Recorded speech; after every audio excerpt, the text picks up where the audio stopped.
नमस्कार. ड्रायव्हिंग हा तर आपला आवडता विषय आहे. जास्तीत जास्त लोकांना ड्राईव्ह करायला आवडतं तासन तास.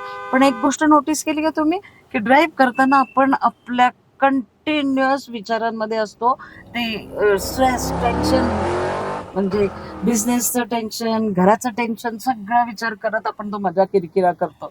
तर मी तुम्हाला एक अतिशय सोपी आणि इझी गोष्ट सांगणार आहे. 7 चक्रासवर आपण ड्रायव्हिंग करताना काम करू शकतो. खूप इझी आहे. आश्चर्य वाटतं ना, पण अगदी बरोबर ऐकलं तुम्ही, की आपले जे हे 7 एनर्जी सेंटर्स आहेत, ते कुठले ब्लॉक्ड आहेत आणि जे ब्लॉक्ड आहेत ते सक्रिय कसं करायचं त्याच्यावर सुद्धा मी तुम्हाला सांगणार आहे. आणि ड्राईव्ह करता करता जर आपला चक्र पण सक्रिय केला तर किती छान आहे ना. तर तो आनंद त्या ड्रायव्हिंगला द्विगुणित करणार आहे.